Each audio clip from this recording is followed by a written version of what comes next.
السلام علیکم ورحمۃ اللہ وبرکاتہ۔ میرے محترم ناظرین کرام، کتاب و حکمت یوٹیوب چینل پر آپ سے مخاطب ہے پروفیسر قاری عبدالمنان زیگم۔ آج آپ کے سامنے یہ قرآن مجید کا 14واں پارہ ہے اور سورت کا نام ہے الحجر۔ آیت نمبر 41 سے لے کر 45 تک یہ 5 آیات پہلے میں ترجمہ کروں گا اور پھر پہلے میں اس کو پڑھوں گا، پھر اس کا ترجمہ کروں گا۔ اعوذ باللہ من الشیطان الرجیم، بسم اللہ الرحمن الرحیم۔ ان عبادی لیس لک علیہم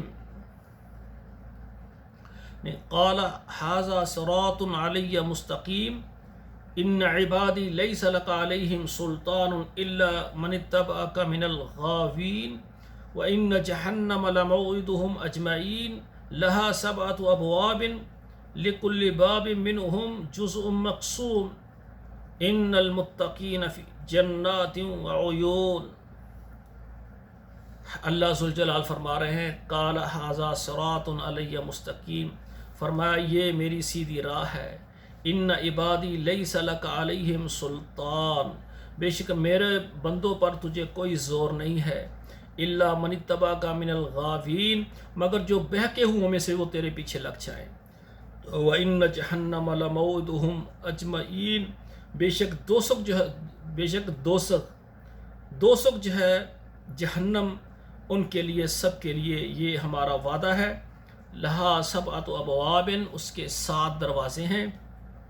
لِكُلِّ بَابٍ مِّنْهُمْ جُزْءٌ مَقْسُوم، اور ہر دروازے پر ایک فرقہ جو ہے وہ لکھا ہوا ہے اس پر، یعنی ایک فرقہ، یعنی ایک گروہ بانٹا ہوا ہے کہ اس جہنم سے فلاں گروہ فلاں فرقہ جائے گا، اس میں سے فلاں جماعت جائے گی۔ ان المتقین فی جنات وعیون، ان المتقین بے شک پرہیزگار، فی جنات وعیون وہ باغوں اور چشموں میں ہوں گے۔ اللہ جو تیرے خاص جنتی بندے ہیں، اللہ ان میں ہمیں شامل فرما دے۔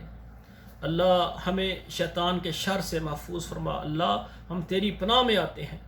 تو میرے بھائیوں، یہ میری بہنوں، یہ 5 آیات ترجمے کے ساتھ آپ کے سامنے عرض کی ہیں، تو ان کو آپ خود بھی پڑھیں، اپنے بچوں کو پڑھائیں، اور آپ کے موبائل میں جتنے واٹس ایپ نمبر ہیں وہاں شیئر کریں، فیس بک میں شیئر کریں، تاکہ ہر گھر تک ہمارا یہ ترجمے کا درس پہنچے۔ والسلام علیکم ورحمۃ اللہ وبرکاتہ۔